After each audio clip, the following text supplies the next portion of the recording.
तो गाइस स्वागत है आपका एक और नई वीडियो में। और इस वीडियो में हम डिस्कस करने जा रहे हैं top 50 MCQs for the environment and ecology portion.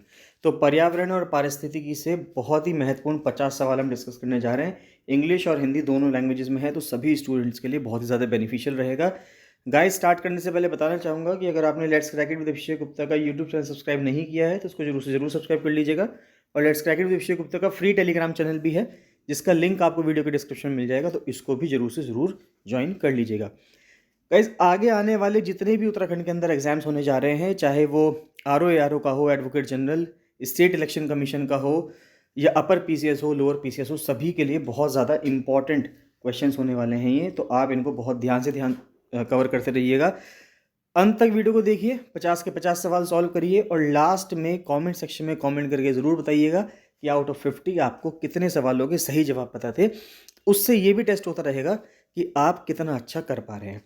कोई क्वेश्चन में आपको डाउट आता है, कोई भी दिक्कत लगती है और किस टॉपिक पे हम वीडियो बना सकते हैं, तो उसको कमेंट सेक्शन में कमेंट करके ज़रूर से ज़रूर बताइएगा। चलिए स्टार्ट करते हैं पहले सवाल से।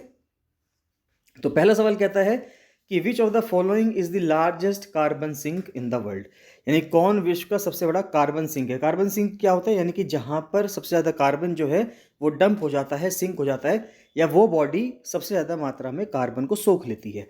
तो क्या महासागर है, ओशंस हैं, फॉरेस्ट्स हैं यानी कि वन है, सॉयल यानी कि मिट्टी है, या फिर एटमॉस्फेयर वातावरण है। तो जो समुद्र है हमारे यहाँ, वो दुनिया में सबसे ज़्यादा कार्बन सिंक का काम करते हैं। फिर दूसरा सवाल आता है कि रामसार कन्वेंशन वो किस चीज़ से रिलेटेड है।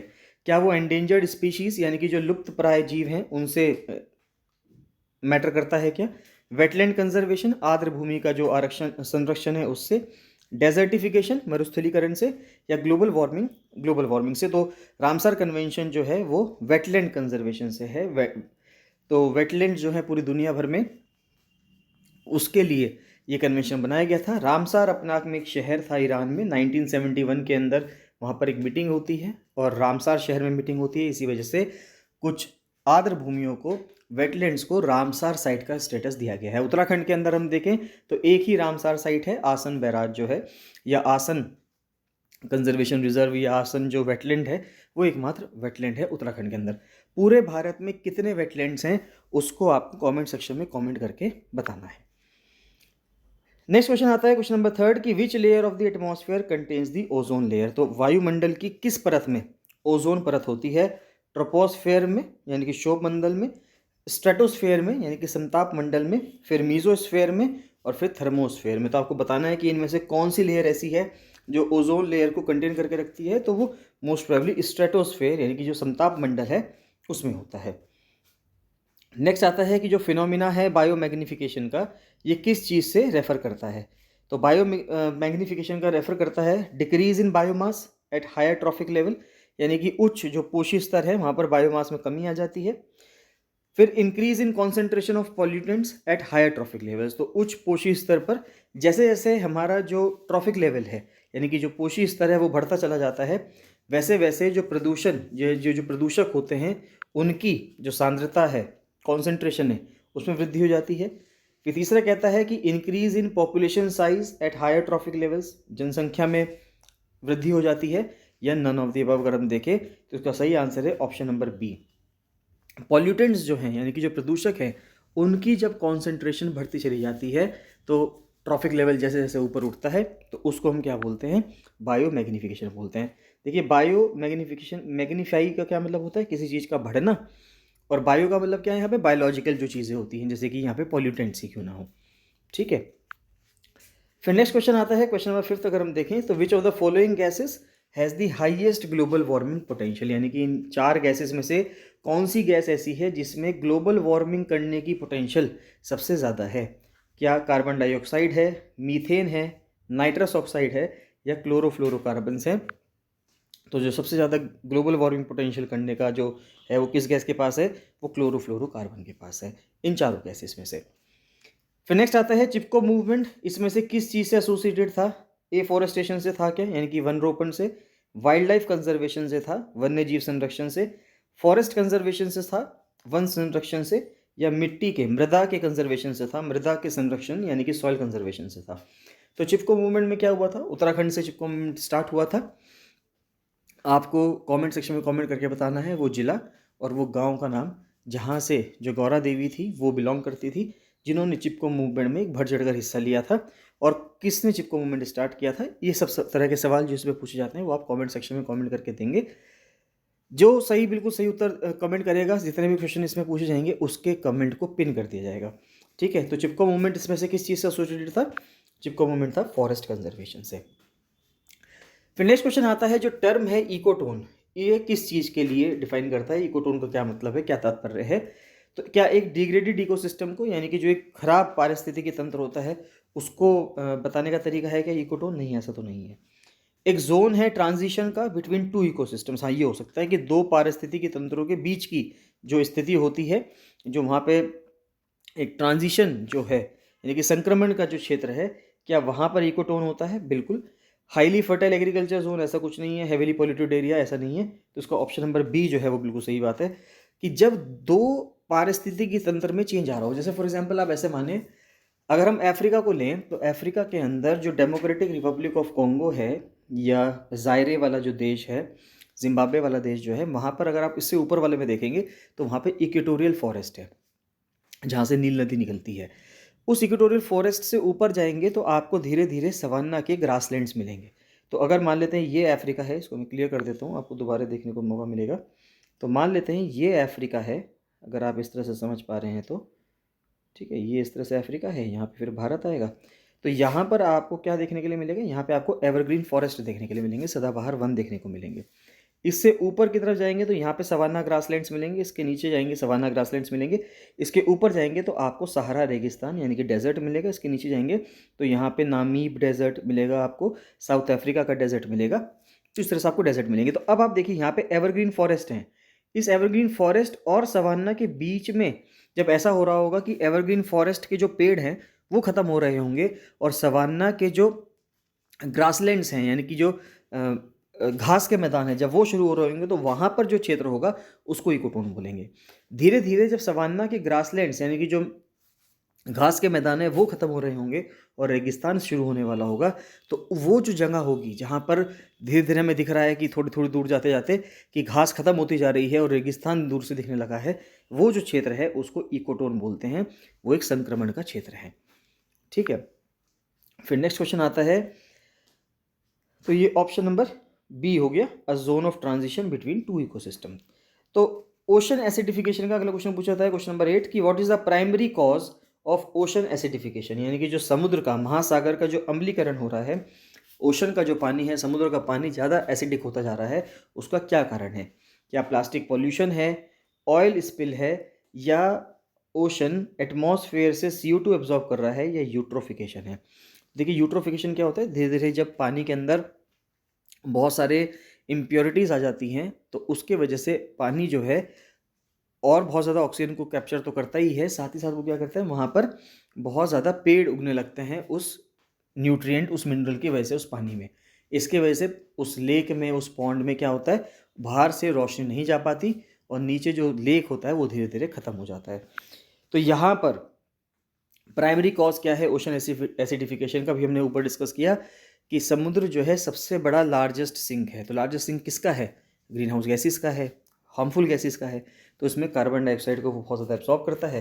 तो जो CO2 का एब्जॉर्प्शन है, वायुमंडल में जो CO2 का जो अवशोषण है, वो अपना में एक बहुत बड़ा कारण है ओशन के एसिडिफिकेशन का।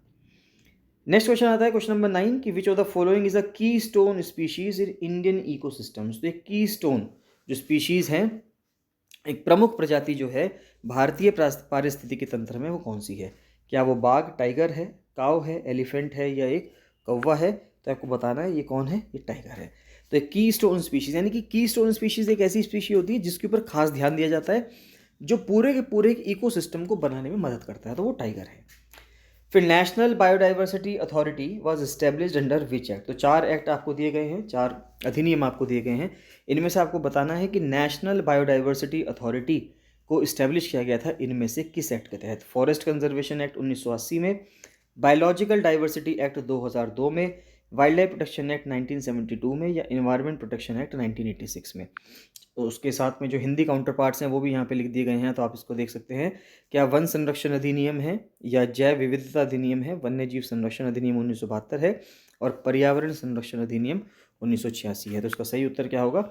इसका सही उत्तर है बायोलॉजिकल डाइवर्सिटी एक्ट 2002। देखिए यहाँ से आपको दो चीज़ें सीखने को मिली। पहली चीज़ तो ये मिली कि नेशनल बायोडाइवर्सिटी अथॉरिटी यानी कि राष्ट्रीय जैव विविधता प्राधिकरण किस एक्ट से बन रहा है वो तो आपको पता चल गया, बायोलॉजिकल डाइवर्सिटी एक्ट 2002, जैविक विविधता अधिनियम 2002। साथ ही साथ ये चारों एक्ट इन्वायरमेंट से रिलेटेड हैं, ये अगर आपको नहीं पता तो एक चीज़ ये पता चली है, और कौन सा एक्ट कब पारित हुआ है ये भी आपको पता चली है। तो एग्जाम में क्या देगा वो, एग्जाम में अगर उसने ऐसे दे दिया कि चारों एक्ट एक साइड लिख दिए और उसके ईयर एक साइड लिख दिया और आपसे मिलान करवाने के लिए आ गया, मैच द फॉलोइंग के लिए आ गया, तो आप बता सकते हैं कि कौन सा एक्ट कब पारित हुआ था। तो यहाँ पे नोट कर लीजिएगा, इसको बहुत इंपॉर्टेंट है, कौन सा एक्ट कब पारित हुआ है उसकी आप एक लिस्ट बना लीजिएगा। नेक्स्ट आता है कि which of the following is a secondary air pollutant. तो इसमें से कौन सा द्वितीय एक वायु प्रदूषक है? सल्फर डाइऑक्साइड है, ओजोन है, कार्बन मोनोऑक्साइड है, तो लेड है, तो ओजोन इसका आंसर है। तो ओजोन जो है वो अपना में एक सेकेंडरी एयर पॉल्यूटेंट है। कमेंट सेक्शन में कमेंट करके बताएंगे जो प्राथमिक एयर पॉल्यूटेंट हैं, प्राइमरी एयर पॉल्यूटेंट हैं, वो किसको कहते हैं। नेक्स्ट आता है मॉन्ट्रियल प्रोटोकॉल। इसका एम क्या था? किस चीज़ के एमिशन को रिड्यूस करना, यानी किस चीज़ के उत्सर्जन को कम करना मॉन्ट्रियल प्रोटोकॉल का एक लक्ष्य था। क्या ग्रीन हाउस गैसेस को, ओजोन को ख़त्म करने वाले जो सब्सटेंसेस हैं यानी कि ओजोन को क्षय करने वाले जो पदार्थ हैं उनको कम करना था, हजार्डियस वेस्ट को यानी जो खतरनाक कचरा है उसको, या परसिस्टेंट ऑर्गेनिक पॉल्यूटेंट्स को यानी कि जो लगातार जैविक प्रदूषक है उनको। तो मॉन्ट्रियल प्रोटोकॉल जो था वो ओजोन डिप्लीटिंग सब्सटेंसेस के खिलाफ था। इसने क्लोरोफ्लोरोकार्बन जो फ्रिज में इस्तेमाल हुआ करता था और एसी में इस्तेमाल हुआ करता था, CFCs को, और HFC जो हाइड्रोफ्लोरोकार्बन्स है उनके ऊपर रोकथाम लगाने की बहुत ज़्यादा मदद की मॉन्ट्रियल प्रोटोकॉल ने, और वो बहुत हद तक सक्सेसफुल हुआ भी है। ओजोन लेयर जो है जो बीच में बहुत ज़्यादा डिप्लीट हो गई थी, बहुत ज़्यादा ख़त्म हो गई थी, वो धीरे धीरे अपने आप को रिवाइव भी अब कर रही थी या कर रही है। क्वेश्चन नंबर 13 आता है कि which biome is known as the lungs of the earth. तो इनमें से किसको लंग्स ऑफ द अर्थ यानी कि पृथ्वी के फेफड़े के रूप में कहा जाता है? टुंड्रा, जो कि सबसे ऊपर जो रशिया वाला क्षेत्र है उसको टुंड्रा कहते हैं। फिर ट्रॉपिकल रेन फॉरेस्ट यानी कि जो उष्ण कटिबंधीय वर्षावन है, फिर रेगिस्तान, डेजर्ट, और फिर सवाना। तो देखिए लंग्स ऑफ द अर्थ का मतलब क्या है? जहाँ से सबसे ज़्यादा ऑक्सीजन अगर हमें मिले पूरे प्लानट को तो वो कहाँ होंगे? जहाँ सबसे ज़्यादा पेड़ होंगे, और सबसे ज़्यादा पेड़ कहाँ होंगे? उष्ण कटिबंधीय वर्षावन यानी कि ट्रॉपिकल रेन फॉरेस्ट से ज़्यादा पेड़ कहाँ पे होंगे? कहीं नहीं होंगे। तो यही आंसर है इसका। नेक्स्ट क्वेश्चन आता है कि what is the main cause of eutrophication in water bodies. देखिए यही मैंने अभी आपको थोड़ी देर पहले बताया था कि यूट्रोफिकेशन क्या होता है। तो एक्सेसिव यूज ऑफ पेस्टिसाइड्स, ठीक है, over fishing, run off nutrients like nitrogen and phosphorus, और ऑयल स्पिल्स। तो यानी कि इनमें से क्या चीज़ जो है वो एक मुख्य कारण है? यूट्रोफिकेशन का एक मुख्य कारण है न्यूट्रिएंट्स का बहुत ज़्यादा इस्तेमाल करना। अगर आप न्यूट्रिएंट्स का बहुत ज़्यादा इस्तेमाल करते हैं तो पानी के साथ वो बहकर जब आप इरिगेशन करते हैं तो कुछ न्यूट्रिएंट्स तो मिट्टी में चले जाते हैं, कुछ न्यूट्रिएंट्स, एक्स्ट्रा न्यूट्रिएंट्स बहकर कहाँ आ जाएंगे? आसपास की जो वाटर बॉडीज़ है वहाँ चले जाएंगे। अब वो जो न्यूट्रिएंट्स हैं पानी में वो उस आसपास की वाटर बॉडी में, चाहे वो एक तालाब हो या एक झरना हो, जो भी होगा, वहाँ पर बहुत ज़्यादा जो वेजिटेशन है, जो वाइल्ड वेजिटेशन है, उसको उगाने में मदद करेगा। तो वो वहाँ पे पनपती रहेंगी, उगती रहेंगी, और धीरे धीरे वो पूरे तालाब को कवर कर देंगी। इससे नीचे जो उसमें जानवर होंगे, मछलियाँ होंगी, वो धीरे धीरे सब मरने लगेंगी, क्योंकि वो जितना भी जो पेड़ पौधे थे जो उसमें उग गए हैं उस तालाब में, उसने उस पानी के अंदर की जितनी ऑक्सीजन थी वो सब कंज्यूम कर ली होगी, और ऊपर से सूरज की रोशनी भी नहीं आएगी। तो धीरे धीरे जो वो बॉडी है वो पूरी की पूरी क्या हो जाएगी? आखिरकार सूख जाएगी। तो इसका सही आंसर होना चाहिए C, run off nutrients like nitrogen and phosphorus. फिर नेक्स्ट क्वेश्चन आता है क्वेश्चन नंबर 15 कि which of the following is an example of in situ conservation. अब देखिए दो तरह के कंजर्वेशन, दो तरह के संरक्षण होते हैं, इन सितु और एक्स सितु। अब देखिए इन सितु का मतलब क्या है कि जहाँ पे आप कंजर्वेशन कर रहे हैं उसी जगह पे कर रहे हैं, यानी कि वो प्राकृतिक है। एक्स सितु का मतलब होता है कि आप किसी जानवर का संरक्षण कर रहे हैं लेकिन कोई ऐसी जगह पे कर रहे हैं जो कि जंगल से बाहर है, इंसान ने खुद अपने आप बनाई है। जैसे जूलॉजिकल पार्क, जूलॉजिकल पार्क एक ऐसी जगह है जो इंसान ने बनाई है। बोटेनिकल गार्डन इंसान ने बनाया है। बायोस्फीयर रिजर्व प्रकृति ने बनाया है। और जीन बैंक्स भी किसने बनाए हैं? इंसान ने बनाए हैं। तो इन सितु कंजर्वेशन कहाँ पे होगा? इन सितु कंजर्वेशन होगा बायोस्फीयर रिजर्व में। तो सी ऑप्शन इसका सही जवाब है। नेक्स्ट क्वेश्चन आता है क्योटो प्रोटोकॉल के ऊपर कि क्योटो प्रोटोकॉल किस चीज़ से संबंधित है, बायोडाइवर्सिटी की कंजर्वेशन से यानी कि जैव विविधता के संरक्षण से। फिर नेक्स्ट आता है ग्रीन हाउस गैस के एमिशन को रोकने से यानी कि ग्रीन हाउस गैस का जो उत्सर्जन है उसमें कमी करें, ओजोन लेयर का संरक्षण प्रोटेक्शन करें और आर्द्र भूमि का प्रबंधन यानी कि वेटलैंड का मैनेजमेंट करें। तो जो क्योटो प्रोटोकॉल है वो है ग्रीन हाउस गैस के एमिशंस को कम करने से। तो क्योटो प्रोटोकॉल जो है वो 1997 के आसपास 1996 1997 के आसपास क्योटो प्रोटोकॉल साइन हुआ था। क्योटो एक शहर है अपना आप में जापान के अंदर, तो वहाँ पर ये साइन हुआ है। और क्या ज़्यादा कहता है क्योटो प्रोटोकॉल, ये भी आप कमेंट सेक्शन में कमेंट करके बता सकते हैं। फिर नेक्स्ट क्वेश्चन आता है question number 17, the concept of sustainable development यानी कि सतत विकास जो है, सस्टेनेबल डेवलपमेंट, ये किस रिपोर्ट ने बहुत ज़्यादा आप कह सकते हैं कि एम्फेसाइज किया था, उसकी अवधारणा पर जोर दिया गया था। ब्रंटलैंड कमीशन की रिपोर्ट ने कहा था, क्योटो प्रोटोकॉल ने नहीं, पेरिस एग्रीमेंट ने नहीं, रामसर कन्वेंशन ने नहीं। तो ब्रंटलैंड रिपोर्ट जो थी वो इस चीज़ के ऊपर 1945 के आसपास ही ब्रंटलैंड कमीशन आया था, तो उसी टाइम के आसपास सस्टेनेबल डेवलपमेंट को एम्फेसाइज किया गया था। नेक्स्ट क्वेश्चन आता है कि which Indian river is known as the biological hotspot due to its high biodiversity. इसमें से किस नदी को बायोलॉजिकल हॉटस्पॉट भी कहा जाता है यानी कि जैविक हॉटस्पॉट भी कहा जाता है, क्योंकि उस नदी में बहुत ज़्यादा जैव विविधता पाई जाती है। तो वो है ब्रह्मपुत्र नदी, काजीरंगा नेशनल पार्क से होती हुई गुजरती है। चाइना के जो तिब्बत वाला हिस्सा है वहाँ से निकलती है ये नदी और बहती हुई अरुणाचल प्रदेश के दिहांग जॉर्ज से वहाँ पे एंटर करती है नामचा बरवा होते हुए। और जब वो एंटर करती है एक यू टर्न लेते हुए और भारत के जो असम राज्य है उसको पूरा भिगो कर जाती है वहाँ पे काजीरंगा नेशनल पार्क से होते हुए। और काजीरंगा नेशनल पार्क से होने के बाद में बांग्लादेश में एंटर करने के बाद एक दुनिया का सबसे बड़ा डेल्टा गंगा ब्रह्मपुत्र डेल्टा बनाती है। तो ये यहाँ पे तिब्बत है, इधर अरुणाचल प्रदेश है, ये असम है और ये फिर बांग्लादेश है। और इसके बाद फिर वो नीचे बे ऑफ बंगाल में, बंगाल की खाड़ी में समा जाती है। फिर नेक्स्ट आता है ब्रह्मपुत्र के बाद अगला जो क्वेश्चन आता है वो आता है कि which Indian state has the highest forest cover in terms of percentage of its geographical area, यानी कि किस राज्य में भौगोलिक क्षेत्रफल के प्रतिशत की दृष्टि से सर्वाधिक वन क्षेत्र है। तो अरुणाचल प्रदेश है, मध्य प्रदेश है, मिजोरम है या केरला है। तो मिजोरम एक ऐसा राज्य है जहाँ पे जो जंगल का क्षेत्र है वो सबसे ज़्यादा है उसके एरिया के मुकाबले। यानी कि अगर हम परसेंटेज की बात करें तो जो मिजोरम का जितना भी एरिया है उसका बहुत ज़्यादा प्रतिशत ऐसा है जिसमें जंगल है, यानी लगभग सारा जंगल ही है। फिर नेक्स्ट आता है कि which pollutant is responsible for the Minamata disease. तो मीनामाटा डिजीज़ के लिए कौन है, तो यानी कि एम से मीनामाटा है तो एम से मरकरी ध्यान रखें। तो बी ऑप्शन जो मरकरी है यानी कि जो पारा है, ये बुध नहीं, बुध तो मरकरी प्लैनेट हो गया, ये पारा की बात कर रहे हैं हम यहाँ पे। तो मरकरी जो पारा है वो इसके लिए रिस्पॉन्सिबल है, ठीक है। फिर नेक्स्ट क्वेश्चन आता है कि कोरल ब्लीचिंग किसकी वजह से होता है। कोरल ब्लीचिंग यानी कि जो मूंगा है वो ख़राब हो जाता है, ब्लीच हो जाता है, उसका रंग उड़ जाता है, वो किस वजह से होता है। ओवर फिशिंग की वजह से नहीं, ऐसा कुछ नहीं है। ऑयल स्पिल्स की वजह से, तेल फैलने की वजह से भी नहीं होता। जब समुद्र का टेम्परेचर बढ़ जाता है, जैसे जैसे समुद्र का पानी का टेम्परेचर बढ़ता है तो उसमें से जो कोरल के अंदर से जो जूज एंथली होते हैं वो वहाँ से निकल जाते हैं। तो जब जूज एंथली वहाँ से निकलेंगे तो वहाँ पे डिस्कलरेशन हो जाएगा, वहाँ का जो रंग है उस कोरल का वो चला जाएगा। तो इसलिए इसका आंसर है C option, increase in sea temperature. Question number 22 आता है कि क्या एम है प्रोजेक्ट टाइगर का। तो प्रोजेक्ट टाइगर का उद्देश्य पूछ रहा है कि prevent poaching of wild life, conserve tiger population and their habitat. Simple सी बात है, बाघों की आबादी और उनके आवासों का संरक्षण करना है। टूरिज्म बढ़ाना है क्या टाइगर रिजर्व में, ऐसा कुछ नहीं है।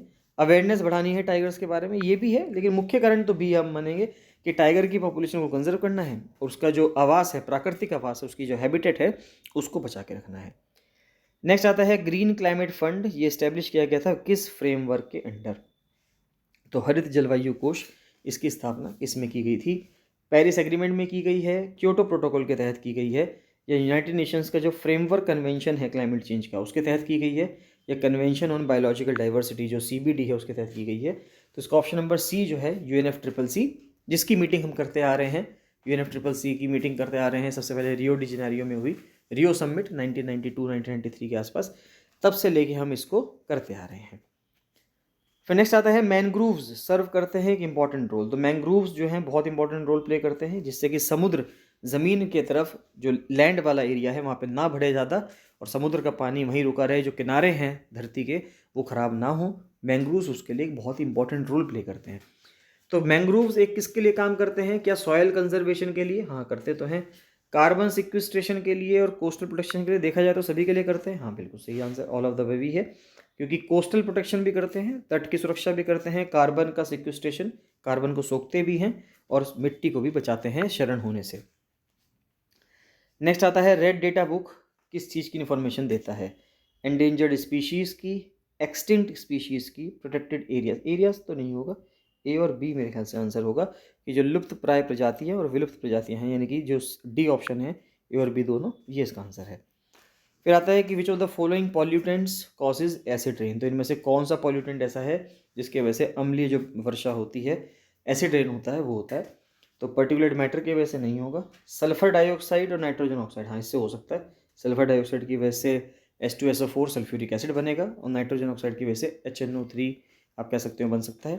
कार्बन मोनोऑक्साइड और मीथेन से नहीं होगा, लेड एंड मरकरी से नहीं होगा। तो ऑप्शन नंबर बी इसका सही जवाब होना चाहिए, सल्फर डाइऑक्साइड और nitrogen oxide.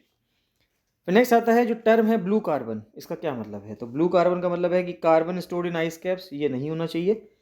Carbon captured by oceanic and coastal ecosystems, ये हो सकता है आंसर, कि समुद्री और तटीय पारिस्थितिकी तंत्र द्वारा ग्रहण किया गया जो कार्बन होता है वो इसका सही जवाब है, ना ही carbon stored in fresh water ecosystem, नहीं है, ऐसा भी कुछ नहीं है। फिर नेक्स्ट क्वेश्चन आता है क्वेश्चन नंबर 28 कि which country has the highest biodiversity in the world. तो पूरी दुनिया में सबसे ज़्यादा जैव विविधता किस में से, किस राज्य में, किस देश में आपको देखने के लिए मिलेगी? देखिए सिंपल सी बात है, सबसे ज़्यादा बड़ा दुनिया का जो वन है Amazon forest, Amazon rain forest, ये आपको कहाँ मिलता है? ये आपको इन चारों ऑप्शन में ब्राज़ील देश के अंदर देखने को मिलता है। तो सिंपल सा आंसर है इसका ब्राज़ील, क्योंकि ब्राज़ील के अंदर जो अमेजन है वो इतना बड़ा जंगल है, वो अपने आप में सबसे ज़्यादा जैव विविधता रखता है। लेकिन जिस प्रकार से इंसान जो है उस जंगल को ख़त्म करते जा रहा है, अमेजन रेन फॉरेस्ट को, उसकी दुर्दशा को देखते हुए ऐसा लगता है कि इंसान जो है अपना जीवन खुद अपने हाथों से ख़त्म करना चाहता है या कर रहा है। नेक्स्ट होता है the sites treaty is concern with, क्या ये क्लाइमेट चेंज से है या एंडेंजर्ड स्पीशीज़ के ट्रेड से है, सस्टेनेबल एग्रीकल्चर सतत कृषि से है, या आर्द्र भूमि के संरक्षण से यानी कि वेटलैंड प्रोटेक्शन से है? तो साइट्स जो ट्रीटी है इसका सही उत्तर होना चाहिए ट्रेड ऑफ एंडेंजर्ड स्पीशीज़, यानी कि लुप्त प्राय प्रजातियों का जो व्यापार है उसमें साइट्स ट्रीटी ये कहती है कि जब भी व्यापार होगा तो उसमें देशों को पता होगा और कभी भी ऐसे जानवर का व्यापार नहीं होगा या इस स्तर पर नहीं होगा कि उसके जीवन को ही खतरा हो जाए। ठीक है। फिर नेक्स्ट आता है कि largest source of anthropogenic methane emissions. देखिए पहली बात तो एंथ्रोपोजेनिक का मतलब आपको पता होना चाहिए। एंथ्रोपोजेनिक का मतलब होता है जो इंसान द्वारा किया जाता है, यानी कि मानव जनित जो होता है। मीथेन उत्सर्जन का सबसे बड़ा स्रोत क्या है? क्या फॉसिल फ्यूल का एक्सट्रैक्शन, यानी कि जो जीवाश्म ईंधन हम धरती के अंदर से निकालते हैं, क्या वो? लाइव स्टॉक फार्मिंग, पशुधन से जो हम खेती करते हैं, क्या वो है? राइस पैडी से, या फिर लैंडफिल से? देखिए जो राइस पैडी है वो अपना में एक बहुत बड़ा चीज़ है, लेकिन यहाँ पर जो सही उत्तर होगा वो लाइव स्टॉक होगा, क्योंकि भारत के साथ साथ आप दूसरे देश देखेंगे, चाहे वो ऑस्ट्रेलिया हो चाहे वो न्यूजीलैंड हो, बहुत बड़ी मात्रा में जो जानवरों का पशु का पालन होता है। और अब उस पशुपालन से क्या होता है, जब वो पशु रहते हैं, जीते हैं, तो उस टाइम पे वो बहुत ज़्यादा गैसेस को रिलीज़ करते हैं, जो वो गैसेस हैं वो मीथेन होती है। इसी प्रकार से जो राइस पैडी के फील्ड्स हैं, यानी कि चावल धान की जब खेती होती है तो वो देखा होगा आपने कि वहाँ पर भी पूरा पानी से उसको लबालब भर के रखते हैं। इस वजह से वहाँ पर भी चावल की खेतों में से भी बहुत ज़्यादा मीथेन का उत्सर्जन होता है। तो सबसे ज़्यादा लाइव स्टॉक से होता है, फिर मीथेन, फिर चावल के खेतों से होता है। क्वेश्चन नंबर 31 आता है कि in the context of ecology जो टर्म है एज इफेक्ट, इसका क्या मतलब है? देखिए एज इफेक्ट का मतलब क्या है कि हाई एनर्जी एक्सपेंडिचर हो रही है इकोलॉजिकल एजिस पे, यानी कि जहाँ पर पारिस्थितिकी किनारे हैं, यानी कि एक इकोसिस्टम से दूसरे इकोसिस्टम में हम ट्रांसफ़र हो रहे हैं, तो क्या वहाँ पे एज इफेक्ट आ रहा है? चेंजेस इन पॉपुलेशन या कम्युनिटी में चेंज आ रहा है, जो हैबिटेट्स हैं, जो प्राकृतिक आवास हैं जानवरों के, उनकी बाउंड्रीज पर डिक्रीज हो रहा है बायोडाइवर्सिटी इकोलॉजिकल एजिस पर, या फिर वेट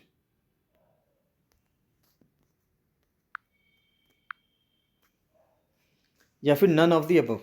तो उसका सही उत्तर है बी, चेंजेस इन पॉपुलेशन और community structure at the boundary of habitats. Next आता है Gangetic dolphin has been classified as. तो इसमें से जो गंगा में जो डॉल्फिन पाई जाती है, जो आंखों से देख नहीं सकती है, गंगा में जो डॉल्फिन पाई जाती है उसकी एक प्रजाति को सूसू SU सूसू भी कहा जाता है। तो गंगेटिक डॉल्फिन को क्या किस कैटेगरी में रखा गया है? क्या है वो वल्नरेबल है, एंडेंजर्ड है, क्रिटिकल एंडेंजर्ड है या नियर थ्रेटेंड है? तो वो एंडेंजर्ड है। फिर क्वेश्चन नंबर 33 आता है कि इनमें से कौन सा रीजन ऐसा है जिसको हॉटेस्ट बायोडाइवर्सिटी हॉटस्पॉट? देखिए वैसे तो अपने आप में ये चारों रीजन बायोडाइवर्सिटी हॉटस्पॉट्स हैं, चारों तो नहीं है, 3 तो हैं ही, 2 या 3 तो, कि बायोडाइवर्सिटी हॉटस्पॉट तो हैं ही। भारत में 4 बायोडाइवर्सिटी हॉटस्पॉट हैं, जिसमें से यहाँ पे कुछ ऑप्शन में भी मेंशन है। उन बायोडाइवर्सिटी हॉटस्पॉट में से, जैव विविधता के हॉटस्पॉट में से सबसे जो हॉटेस्ट है, यानी कि सबसे ज़्यादा जैव विविधता इन चारों में से किस में मिलती है? तो वेस्टर्न घाट्स, उम्मीद है मुझे कि वेस्टर्न घाट्स में मिलती होगी, बिल्कुल वही उत्तर है। क्वेश्चन नंबर 34 आता है कि which of the following is an example of a renewable energy source? कि जो रिन्यूएबल एनर्जी है, यानी कि जो नवीकरणीय ऊर्जा है, उसका एक बहुत ही बेहतरीन अगर आप देखें तो उदाहरण क्या होगा? नेचुरल गैस होगा क्या? नहीं। जब प्रकृति से ही आ रही है तो क्या रिन्यूएबल? कोल भी नहीं होगा। सोलर पावर होगा, न्यूक्लियर पावर भी नहीं होगा। तो सोलर पावर जो है अपने आप में एक रिन्यूएबल एनर्जी सोर्स है। नेक्स्ट आता है कि what is the primary purpose of the UNCCD? तो इनमें से यूएनसीसीडी का प्राइमरी पर्पस, जो एक मरुस्थलीकरण से निपटने के लिए जो यूएनसीसीडी बनाया गया है, United Nations Convention to Combat Desertification, की हमें मरुस्थलीकरण को रोकना है, इसका प्राइमरी पर्पस क्या है? फॉरेस्ट कंजर्वेशन, ये तो नहीं होगा। Combat land degradation and desert, हाँ यही है, नाम से ही बता रहा है ये कि जब प्राइमरी पर्पस क्या होगा यूएनसीसीडी का, यही होगा कि हमें लैंड डिग्रेडेशन से कॉम्बैट करना है और डेजर्टिफिकेशन को रोकना है। एड्रेस मरीन पोल्यूशन, ये भी नहीं है। प्रोटेक्ट बायोडाइवर्सिटी, ये भी नहीं है। तो 35 का ऑप्शन नंबर बी जो है वो बिल्कुल करेक्ट आंसर है। 36 क्वेश्चन कहता है कि which Indian act provides the legal framework for protecting endangered species? तो एंडेंजर्ड स्पीशीज को बचाने के लिए कौन सा ऐसा भारत का अधिनियम है जो लीगल फ्रेमवर्क देता है? तो उम्मीद है वाइल्ड लाइफ प्रोटेक्शन एक्ट 1972 ही इसका सही जवाब होगा, बिल्कुल यही उत्तर है इसका, वाइल्ड लाइफ प्रोटेक्शन एक्ट 1972। फिर फॉरेस्ट कंजर्वेशन एक्ट 1980, ये नहीं है। इन्वायरमेंट प्रोटेक्शन एक्ट 1986, इसको अम्ब्रेला एक्ट भी कहते हैं। इसको अम्ब्रेला एक्ट क्यों कहा जाता है ये आप कमेंट सेक्शन में कमेंट करके बताएंगे। और बायोलॉजिकल डाइवर्सिटी एक्ट 2002। फिर नेक्स्ट क्वेश्चन आता है क्वेश्चन नंबर 37, जो टर्म है एंथ्रोपोसीन, इसका क्या मतलब है? एंथ्रोपोसीन का मतलब होता है कि जो भी एक ऐसी चीज़ जहाँ पर इंसान का कब्जा हो। एंथ्रो का मतलब होता है एंथ्रोपोलॉजी, सब्जेक्ट भी इसी पे बना है, इंसानों की स्टडी उसमें की जाती है, तो उसको एंथ्रोपोलॉजी। अब एंथ्रोपोसीन है, एंथ्रोपोसीन का मतलब हो गया एक geological epoch dominated by human activity, जब इंसानों की एक्टिविटी, एक ऐसा भूवैज्ञानिक युग जिसमें मानव जो गतिविधि हैं वो हावी हों, उसको एंथ्रोपोसीन कहा जाएगा। तो इसका आंसर ए ही है।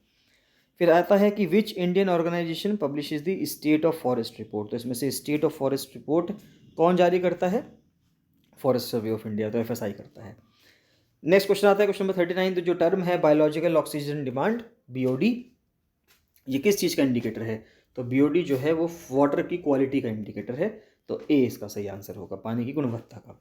फिर नेक्स्ट क्वेश्चन आता है कि which Indian biosphere reserve is part of the UNESCO world heritage network of biosphere reserve? तो इनमें से जो यूनेस्को का वर्ल्ड नेटवर्क है बायोस्फीयर रिजर्व्स का, उसमें से इन 4 ऑप्शंस में से, या 3 जो 4 ऑप्शंस दे रखे हैं इनमें से कौन सा सही उत्तर होगा?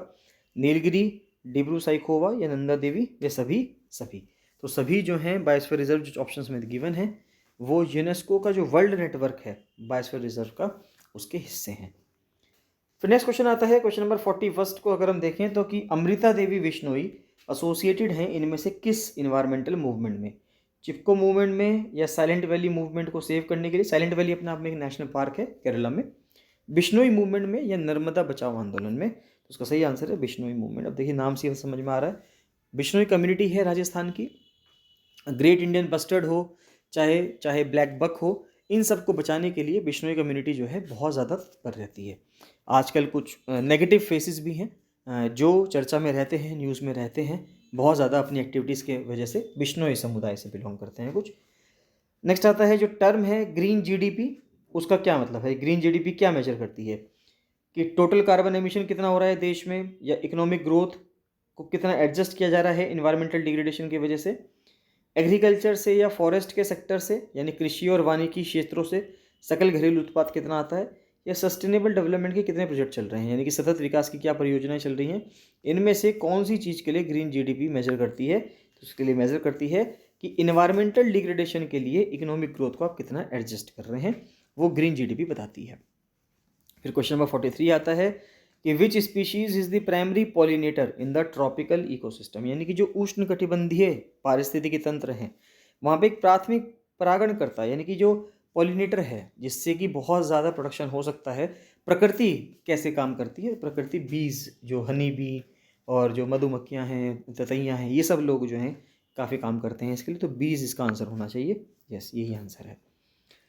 नेक्स्ट आता है कि what is the main objective of the national green tribunal. तो एनजीटी जो बनाई गई थी, नेशनल ग्रीन ट्रिब्यूनल एक्ट बनाया गया, उसके तहत 2010-2011 में नेशनल ग्रीन ट्रिब्यूनल बनाया गया दिल्ली के अंदर। तो आपसे पूछा जा रहा है कि एनजीटी का मेन ऑब्जेक्टिव क्या है? क्या सस्टेनेबल एग्रीकल्चर प्रमोट करना, इन्वायरमेंटल डिस्प्यूट्स को हैंडल करना, प्रमोट रिन्यूएबल एनर्जी, या प्रोटेक्ट वाइल्ड लाइफ? नहीं, हैंडल इन्वायरमेंटल डिस्प्यूट्स। तो प्रकृति, इन्वायरमेंट को लेके पर्यावरण विवाद जितने भी होते हैं उनको संभालने के लिए नेशनल ग्रीन ट्रिब्यूनल। देखिए, ट्रिब्यूनल का मतलब ही अपने आप में क्या है? ट्रिब्यूनल का मतलब ही यही है कि वहाँ पे केसेस की सुनवाई होगी। क्वेश्चन नंबर 45 आता है देन कि इनमें से कौन सी, which Indian ministry oversees the implementation of the national action plan on climate change. सन 2008 में एक प्लान आया था, national action plan on climate change. तो इनमें से कौन सी भारतीय मंत्रालय ऐसा है जो इस जलवायु परिवर्तन को इम्प्लीमेंट करने के लिए काम कर रहा है? तो उम्मीद है ऑप्शन नंबर सी ही होगा, ministry of environment, forest and climate change. नाम में ही क्लाइमेट चेंज है मिनिस्ट्री के, तो यही इसको जो है वो देख रहा है, इसके ऊपर अपनी नज़र बनाए रखे है। क्वेश्चन नंबर 46 आता है कि which of the following is not a component of the ecological footprint. तो इनमें से कौन सी एक चीज़ ऐसी है कि वो कॉम्पोनेंट नहीं है इकोलॉजिकल फुटप्रिंट का? Carbon footprint, built up land footprint, fossil fuel, या ग्रेजिंग लैंड फुटप्रिंट। तो फॉसिल फ्यूल रिजर्व्स जो हैं वो अपने आप में कॉम्पोनेंट नहीं है इकोलॉजिकल फुटप्रिंट के। देखिए, क्यों नहीं हो सकते? क्योंकि रिजर्व्स की बात की गई, ये तेल निकला नहीं है, तो प्रकृति ने बनाया है अपना, प्रकृति का नियम था तो प्रकृति ने बनाया। इंसान अपनी ताकत से चाहता तो अपनी ताकत से बिना टूल्स के इस्तेमाल किए हम धरती के अंदर से तेल तो छोड़ो, पानी जो आज हम इतना यूज़ करते हैं वो भी नहीं निकाल पाते, क्योंकि आप इतनी ज़मीन तक खोदोगे कैसे हाथों से अगर हम टूल्स का इस्तेमाल नहीं करते। अब टूल्स का इस्तेमाल करते हैं तो हम तेल पानी सब निकाल लेते हैं ज़मीन के अंदर से। फिर नेक्स्ट क्वेश्चन आता है, क्वेश्चन नंबर 47 कि which Indian river has been declared as a living entity. तो लिविंग एंटिटी कोर्ट के द्वारा किस भारतीय नदी को एक जीवित इकाई के रूप में माना गया है? गंगा यमुना, ब्रह्मपुत्र कावेरी, नर्मदा तापी और कृष्णा गोदावरी। तो गंगा यमुना इसका आंसर होना चाहिए, ए ऑप्शन इसका सही है। क्वेश्चन नंबर 48 कहता है यूनाइटेड नेशंस का REDD+ एक रेड प्लस प्रोग्राम है, इसका क्या उद्देश्य है? क्या हमें एमिशंस को रिड्यूस करना है डिफॉरेस्टेशन और फॉरेस्ट डिग्रेडेशन में, यानी कि वनों की कटाई और वन शरण में जो उत्सर्जन होता है उसको कम करना है? रिफॉरेस्टेशन करना है एरिड जोन्स में, शुष्क क्षेत्रों में पुनर्वीकरण करना है क्या, यानी कि रिफॉरेस्टेशन करना है? हजार्डियस वेस्ट को हटाना है समुद्रों से, महासागरों से, या कार्बन क्रेडिट को इंक्रीज करना है इंडस्ट्रियल सेक्टर के लिए? तो ए ऑप्शन इसमें सही लग रहा है मुझको, तो ए ऑप्शन इसका सही होगा। तो reducing emissions from deforestation and forest degradation. फिर नेक्स्ट क्वेश्चन आता है, क्वेश्चन नंबर 49 कि इंडिया का जो national electric mobility mission plan है इसका एम किस चीज़ को प्रमोट करना है? तो भारत का जो राष्ट्रीय इलेक्ट्रिक मोबिलिटी मिशन है, इसकी जो योजना बनाई गई है, इसमें से किस चीज़ को बढ़ावा देने के लिए बनाई गई है? क्या सोलर एनर्जी को अडॉप्शन के लिए, इलेक्ट्रिक और हाइब्रिड व्हीकल्स के अडॉप्शन के लिए, हाई स्पीड रेल सिस्टम्स के लिए, या फिर सस्टेनेबल माइनिंग प्रैक्टिसेस के लिए? तो सही उत्तर है ऑप्शन नंबर बी, इलेक्ट्रिक और हाइब्रिड व्हीकल्स के लिए। देखिए, नाम ही है इलेक्ट्रिक मोबिलिटी, यानी कि बिजली से चलने वाली व्हीकल्स को हमें बनाना है। तो जो बिजली से चलने वाले होंगे इलेक्ट्रिक होंगे या फिर हाइब्रिड होंगे। हाइब्रिड में थोड़ा काम बिजली करेगी, थोड़ा काम पेट्रोल या फिर डीजल करेगा। नेक्स्ट आता है क्वेश्चन नंबर 50, इस वीडियो का आखिरी सवाल कि wild life institute of India जो है वो कहाँ पर लोकेटेड है? तो बिल्कुल सबको सही पता होगा, देहरादून में ही है ना। Wild life institute of India जो देहरादून के अंदर ये लोकेटेड है। इसी के साथ गाइज ये क्वेश्चन 50 जो थे कंप्लीट होते हैं। आपको ये क्वेश्चंस कैसे लगे, कितने आपके सही बैठ रहे हैं, कमेंट सेक्शन में कमेंट करके ज़रूर बताइएगा। किस टॉपिक पे आपको वीडियो बनवानी है, क्या आपका ऐसा डाउट है जो आप समझ नहीं पा रहे हैं, उसको भी कमेंट सेक्शन में कमेंट करके ज़रूर बताइएगा। जो फ्री टेलीग्राम चैनल है उसको ज़रूर से ज़रूर ज्वाइन कर लेना, और 766580 पर 4421 पर आपको कोई डाउट आता है, कोई क्वेरी है, पेड कोर्सेज भी अभी लॉन्च होने वाले हैं तो वहाँ पर आप इसको ज्वाइन कर सकते हैं। अगर आपको पेड कोर्सेज ज्वाइन करना है तो उसकी इन्फॉर्मेशन भी धीरे धीरे आनी शुरू हो जाएगी। चलिए गाइस, बाकी मिलते हैं नेक्स्ट वीडियो में। So thank you and bye bye.